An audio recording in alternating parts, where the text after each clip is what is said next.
관람석은 몹시 덥거나 비가 쏟아지는 날에 수용자들이 피해 있을 수 있도록 그대로 두었다. 다만 해가 지면 그들은 모두 천막으로 되돌아가야만 했다. 관람석 아래에는 새로 설치된 샤워실과 예전에 선수용 탈의실을 개조해서 만든 사무실, 그리고 병실들이 있었다. 수용자의 대부분은 관람석에 모여 있었다. 다른 환자들은 터치라인 근처에서 서성거리고 있었다. 몇몇 사람들은 자기네 천막 앞에 쭈그리고 앉아 불분명한 눈빛으로 두리번거렸다. 관람석에는 많은 사람들이 털썩 주저앉아서 무언가를 기다리듯 앉아 있었다. 저들은 낮에 무엇 하죠? 타루가 랑베르에게 물었다. 하긴요, 아무것도 안 한답니다. 거의 모든 환자들이 두 팔을 축 늘어뜨리고 앉아 빈손을 흔들고 있었다. 그들의 거대한 집단은 참 기이하고도 고요했다. 처음 며칠 동안은 서로의 말소리도 알아듣지 못할 정도였지요. 랑베르가 말했다. 그런데 날이 갈수록 점점 말수가 줄어들더군요. 타루의 기록을 그대로 믿는다면 타루는 그들의 심정을 이해할 수 있었다. 초기에 그들은 겹겹이 둘려쳐진 천막 속에서 파리가 날아다니는 소리를 듣거나 자신의 몸을 긁적거리기에 바빴다. 혹 그렇지 않을 경우 이를테면 상냥하게 자신의 이야기를 들어줄 사람이 있을 때는 있는 힘을 다해 자신의 분노와 공포에 대해 떠들어댔다. 그러나 수용소의 인원이 점점 더 많아짐에 따라 상냥하게 이야기를 들어줄 사람의 수요가 자꾸 줄어들었다. 그래서 결국 입을 다물고 서로를 경계하게끔 되었다. 사실 그곳에는 경계심 같은 것들이 잿빛으로 빛나는 하늘로부터 붉은 천막 위로 쏟아져 내리고 있었다. 그렇다. 그들은 모두 경계하는 모습이었다.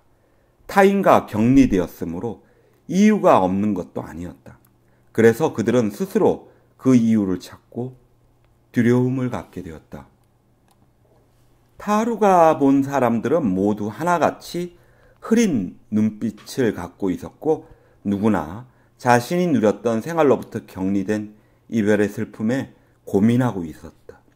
그렇다고 해서 언제나 죽음만을 생각하고 있을 수도 없었으므로 결국 그들은 아무것도 생각하지 않게 되었다. 그들은 휴가 중이었다. 타루는 이렇게 썼다. 그러나 가장 나쁜 것은 그들이 잊혀진 사람들이라는 것과 그들이 그것을 알고 있다는 사실이다. 그들을 아는 사람들도 다른 생각을 해야만 했으므로 그들을 잊게 되었다. 그건 충분히 이해가 간다. 그들을 사랑하고 있는 사람들도 그들을 그곳에서 끌어내기 위한 일에 빠져 있었으므로 결국 그들을 잊게 되었다. 끌어내는 일이 급급해서 끌어낼 사람에 대해서는 잊고 마는 것이다. 이건 역시 당연한 일이다. 결국 불행의 막바지에 이르르면 누군가를 진정으로 생각한다는 이 일이 불가능한 것이다. 왜냐하면 어떤 사람을 정말로 생각한다는 것, 그것은 어느 순간에도 결코 다른 것에 마음을 빼앗기지 않고 지방 걱정 같은 것도 않고 날아다니는 파리가 눈에 띄지도 않고 밥 먹는 것도 잊어버리고 가려움증 같은 것도 느끼지 않는다는 것이기 때문이다. 그러나 언제라도 파리는 날아다니고 몸은 근지럽다. 그래서 결국 인생은 어려운 것이다. 그런데 그들은 이러한 사실을 너무나도 잘 알고 있었다. 그들에게로 돌아온 소장이 오통 씨가 그들을 만나고 싶어 한다고 전해주었다. 소장은 곤잘레스를 자기 사무실로 안내해주고 그들을 관람석으로 데리고 갔다. 홀로 앉아있던 오통 씨가 관람석에서 일어나 그들을 맞았다. 그는 여느 때와 같은 옷차림을 하고 있었는데 딱딱한 칼라도 여전했다. 타루는 그의 머리털이 관자놀이 훨씬 위쪽에 뭉쳐져 있고 구두끈이 풀어져 있는 것을 보았다. 판사는 몹시 피곤한 듯 말하는 동안에 단 한 번도 상대방을 똑바로 바라보지 않았다. 그는 그들을 만나게 되어 매우 기쁘며 리유의 의사에게 여러 가지 신세를 진데 감사하고 있다고 전해달라고 말을 했다. 두 사람은 그저 잠자코 있었다. 바라건대 잠시 후에 판사가 다시 말문을 열었다. 자크가 너무 호된 고생이나 하지 않았으면 좋겠습니다. 타루로서는 그가 자신의 아들 이름을 말하는 걸 처음 들었다. 그래서 그는 판사가 변했음을 알 수 있었다. 해가 지평선으로 기울었다. 구름 사이로 햇빛이 관람석을 비추면서 그 세 사람의 얼굴을 붉게 물들였다. 아닙니다. 타루가 말했다. 정말 아닙니다. 고생이랄 건 별로 없습니다. 그들이 가고 난 뒤에도 판사는 여전히 햇빛을 바라보고 있었다. 그들은 곤잘레스에게 잘 있으란 인사를 하고 갔다. 그는 감시 교대포를 들여다보고 있었다. 축구 선수는 두 사람의 손을 잡으며 웃었다. 적어도 탈이 실만한 도로 찾은 셈입니다. 그가 말했다. 아무튼 좋아요. 잠시 후 소장이 타루와 랑베르를 배웅해 줄 때 관람석으로부터 엄청난 크기의 우박이 쏟아지는 소리가 들려왔다. 그러더니 예전에 좋았던 시절에는 시합의 결과를 알려주거나 팀을 소개하는 데 사용되었던 확성기에서 수용자들은 각자의 천막으로 돌아가서 저녁을 배급받으라는 내용이 코맹령이 소리로 방송되었다. 사람들은 천천히 관람석을 빠져나가 신발을 질질 끌면서 천막 속으로 들어갔다. 모두들 제 천막으로 돌아가자 조그만 전기 자동차 2대가 천막 사이로 커다란 남비를 싣고 돌아다녔다. 사람들은 팔을 내밀어서 국자 2개를 2개의 남비에 넣었다가 2개의 식기에 떠담았다. 차가 다시 움직였다. 그리고 다음 천막에서 또 똑같은 일이 벌어졌다. 과학적이군요. 타루가 소장에게 말했다. 물론입니다. 소장은 그들의 손을 잡아 흔들며 만족한 얼굴로 말했다. 상당히 과학적이죠. 황혼이 깃들고 하늘 가득 저녁빛이 번졌다. 부드럽고 신선한 햇빛이 수용소를 비추었다. 저녁의 평화 속에서 스푼과 접시 부딪히는 소리가 여기저기서 들렸다. 박쥐들이 천막 위에서 푸드덕거리다 사라졌다. 담 바깥에서 전차 한 대가 삐걱거리며 지나갔다. 판사가 안 됐군. 문턱을 넘어서면서 타루가 혼잣말로 말했다. 어떻게 좀 도와줘야 할 텐데. 그렇지만 어떻게 돕지? 시내에는 이 같은 수용소가 몇 군데 있었는데 필자로서는 직접 확인해 본 정보가 없기 때문에 더 이상 이에 대해 얘기하지 않기로 한다. 그러나 분명한 것은 그러한 수용소의 존재라든가 그곳에서 풍겨 나오는 사람 냄새, 황혼역에 울려 퍼지던 확성기의 시끄러운 소리, 담에 밴 이상스러움, 누구나 질려버리고 말 것 같은 장소에 대한 공포 따위가 우리 시민들의 사기를 저하시키고 있었으며 모두의 마음속에 커다란 불안을 가져다 주었다는 것이다. 행정당국과의 분규와 알력은 더욱 많아졌다. 11월 하순이 되자 아침 기온은 몹시 차가웠다.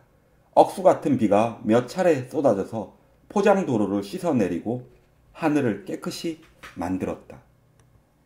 깨끗한 거리 위로 구름 한 점 없는 맑은 하늘이 열렸다.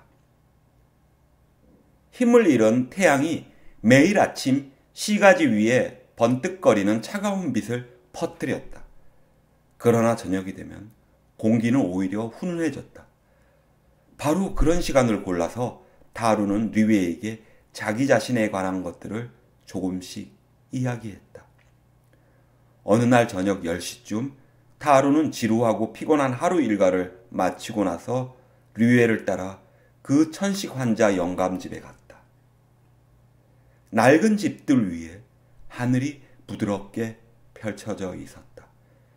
산들바람이 어두운 내거리에서 소리도 없이 불었다. 고요한 거리를 지나온 두 남자는 노인의 수다에 혼을 빼앗기고 말았다. 노인은 이런 얘기를 들려주었다. 즉, 못마땅한 것이 있고 수지를 맞추는 놈은 언제나 같은 놈이고 너무 위험한 일을 자주 하다 보면 결국 망하기 마련이며, 아마도 이 대목에서 영감은 손을 비볐다. 무슨 소동이 일어나고 말 거라는 얘기였다. 리에가 치료를 하고 있는 동안에도 노인은 여러 가지 일에 대해 설명을 늘어놓았다. 위층에서 누군가 걸어다니는 소리가 났다. 타루가 궁금해하는 것을 눈치챈 늙은 부인이 이웃집 여자들이 테라스에 나와 있는 거라고 일러주었다. 그와 함께 그녀는 그곳이 전망이 아주 좋고 집들의 테라스가 다른 집과 서로 통해 있기 때문에 쉽사리 남의 집을 방문할 수도 있다고 설명해 주었다. 그렇습니다. 영감이 말창견을 했다. 올라가 보세요. 공기도 썩 좋답니다. 테라스에는 아무도 없었고 그저 의자만 3개 놓여 있었다. 한쪽으로는 테라스가 줄지어 보였으며 그 끝에는 어둠 속에서 첫 번째 언덕이 드러나 보였다. 다른 한쪽으로는 거리와 보이지 않는 항구 너머로 하늘과 바다가 함께 숨쉬며 뒤섞여 있는 수평선이 내다 보였다. 그들이 낭떠러지라고 알고 있는 그 너머에서는 어디에서 비치는 건지 알 수 없는 불빛이 규칙적으로 깜빡거렸다. 지난 봄부터 등대에서는 다른 항구를 향해 방향을 돌리는 배들을 위해 계속 불빛을 비춰주고 있었다. 바람결에 쏠린 하늘에서 별들이 반짝거렸다. 등대의 불빛이 간혹 별빛과 부딪혀 잠깐씩 회색으로 빛나기도 했다. 미풍이 향료와 돌의 향기를 실어왔다. 주위는 완전한 침묵에 잠겨 있었다. 좋군요. 류에가 앉으면서 말했다. 이곳에는 페스트가 침범하지 못한 것 같아요. 타하루는 류에에게 등을 보이면서 바다를 내려다보았다. 네, 좋군요. 한참 만에 그가 대답했다. 그는 의사 곁으로 와 앉아 그를 유심히 바라보았다. 불빛이 하늘에서 3번 깜빡거렸다. 거리 흥미진 곳에서 접시 부딪히는 소리가 들렸다. 집 앞에서 문이 삐걱거렸다. 류에, 타루가 자연스러운 어조로 말했다. 내가 어떤 인간인지 한 번도 알려고 하지 않았죠? 당신은 나한테 우정을 갖고 있나요? 그렇소. 의사가 대답했다. 당신한테 우정을 갖고 있어. 하지만 지금까지는 그런 걸 표현할 만한 시간이 없었을 뿐이지요. 좋습니다. 그렇다면 정말 안심입니다. 그럼 우리 이 시간을 우정의 시간으로 할까요? 대답 대신 류에는 그에게 웃어 보였다. 자, 그럼 멀리 어떤 거리에선가 자동차 한 대가 축축히 젖은 아스팔트 위를 달려가는 모습이 보였다. 자동차가 멀리 사라지자 알 수 없는 함성이 터져나와 침묵을 깨트렸다. 그 후 침묵은 다시 하늘과 별의 무게를 안고 그 두 사람을 무겁게 짓눌렀다. 타하루는 자리에서 일어나 여전히 온몸을 의자 속에 깊이 묻고 있는 리에의 앞쪽 난간에 걸터 앉았다. 그의 모습은 하늘에 새겨놓은 육중한 덩어리 같았다. 그는 아주 오랫동안 이야기를 했다. 그가 했던 이야기는 대략 이런 것이었다. 간단히 말하자면 말입니다, 류에. 나는 이 도시와 전염병을 알기 훨씬 전부터 패스트로 고생한 사람입니다. 다시 말해서 나는 이곳의 다른 사람들과 마찬가지란 얘기죠. 그러나 세상에는 이런 걸 모르는 사람들도 있고 또 그런 것을 좋아하며 사는 사람들도 있고 또 그런 걸 알고 거기에서 빠져나가려고 애쓰는 사람들도 있죠. 나 자신도 역시 이제까지 쭉 빠져나가려고 애써 왔어요. 젊었을 때 한때 나는 자신이 결백하다고 생각을 갖고 있었습니다. 다시 말해서 아무것도 생각하지 않고 살았다고 하는 거나 마찬가지죠. 나는 머리를 싸매고 고민하는 타입도 아니었고 적당히 사회에 발을 디딜 수도 있었지요. 머리도 괜찮은 편이었고 여자들도 곧잘 따랐고 아무튼 만사가 순조로웠어요. 때때로 불안을 느끼기도 했지만 이내 잊고 말았습니다. 그런데 어느 날 갑자기 나는 반성하게 되었어요. 이제는 미리 말해두지만 나는 당신처럼 가난하지는 않았습니다. 아버지는 검찰 차장이셨죠. 그래만 하면 꽤 좋은 자리 아니에요? 원래 아버지는 호인이라 그런 유난한 티도 내지 않으셨죠. 어머니는 단순하고 겸손하신 분이셨고요. 나는 늘 어머니를 사랑했습니다. 하지만 그 얘기는 그만두는 게 나을 것 같군요. 아버지는 날 끔찍히 위하셨죠. 나를 이해하려고 애쓰셨던 것 같아요. 이제는 다 이해하는 얘기지만 아버지는 꽤 바람도 많이 피우신 모양이더군요. 하지만 나는 그렇다고 아버지를 책망하고 싶진 않아요. 아버지로서는 충분히 그럴 수 있었다고 봐요. 그래도 남에게 못할 짓을 하지는 않았거든요.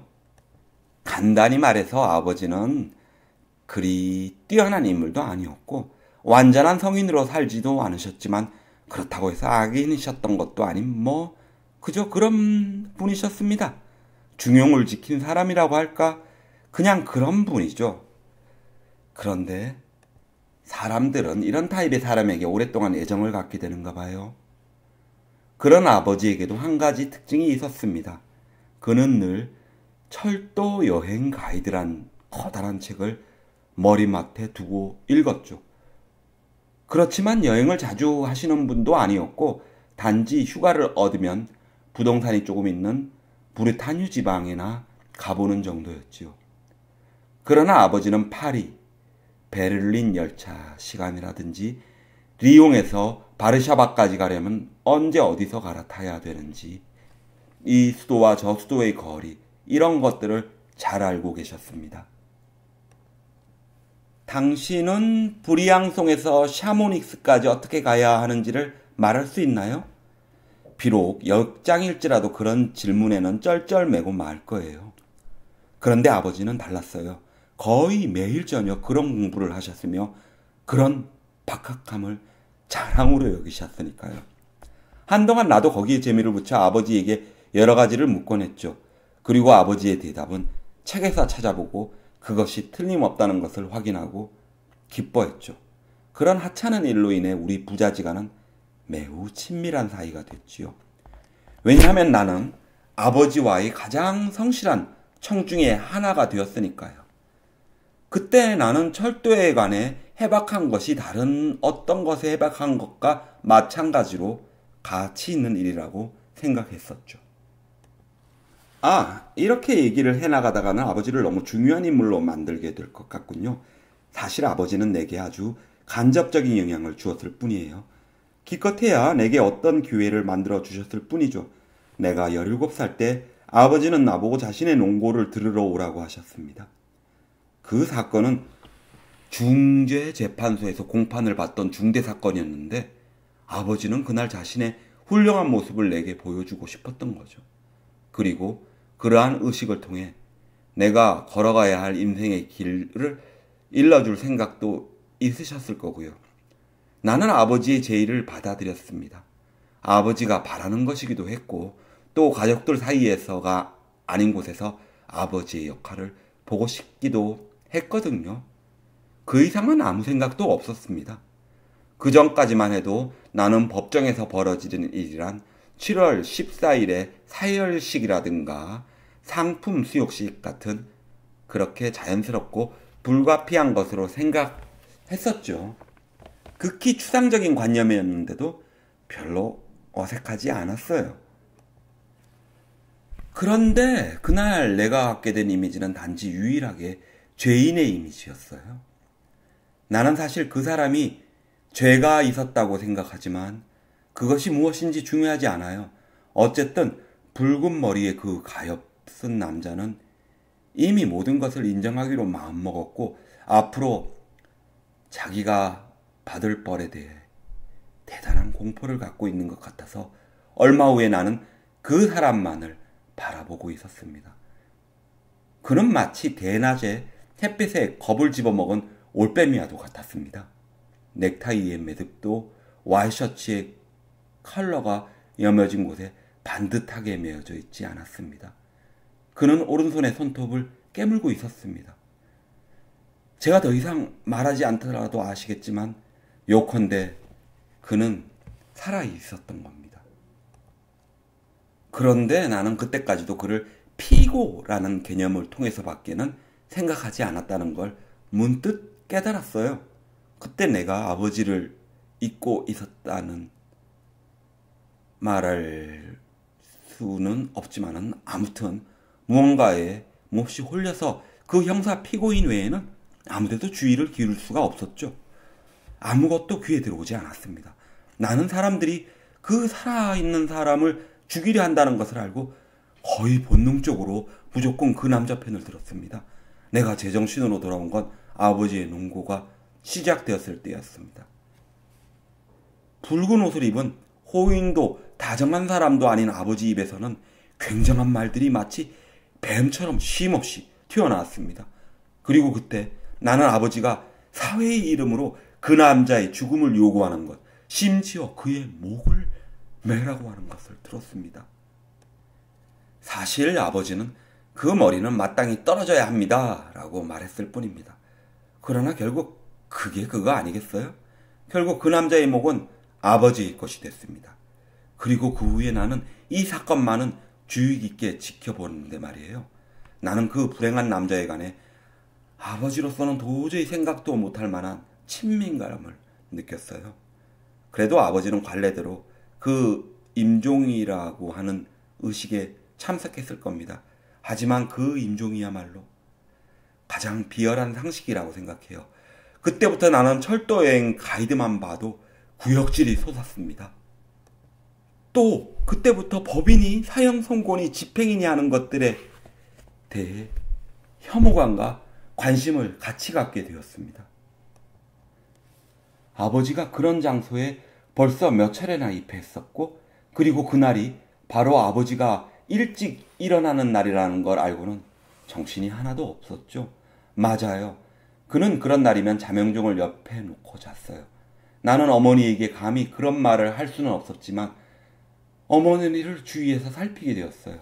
그래서 내가 알게 된 것은 이미 두 사람 사이에는 아무것도 없으며 어머니는 체념하고 있다는 것도 알게 되었습니다. 그걸로 어머니를 용서할 수 있었습니다. 그러나 그 뒤에 알았지만 어머니는 용서받아야 할 까닭이 하나도 없는 분이셨어요. 어머니는 결혼할 때 지독한 가난에 시달렸었고 그 가난이 그녀에게 체념을 가르쳐 주었을 뿐이었죠. 아마도 당신은 내가 곧 집을 뛰쳐나왔을 말을 하리란 기대를 하고 있겠죠. 그러나 그렇지 않았어요. 나는 거의 1년쯤 그대로 있었습니다. 그러나 내 마음은 이미 병들어 있었어요. 어느 날 저녁에 아버지가 일찍 일어나야 하니 자명동 시계를 가져오라고 했죠. 그날 밤 나는 단 한숨도 자지 못했어요. 이튿날 아버지가 집에 돌아오기 전에 나는 집을 나와버렸습니다. 아버지는 나를 찾게 되셨죠. 그래서 나는 아버지를 찾아갔습니다. 가서는 아무 말도 않고 냉정하게 강제로 돌아오게 한다면 죽어버리겠다고 말했습니다. 결국 아버지가 졌어요. 원래 성격이 온순한 분이시니까요.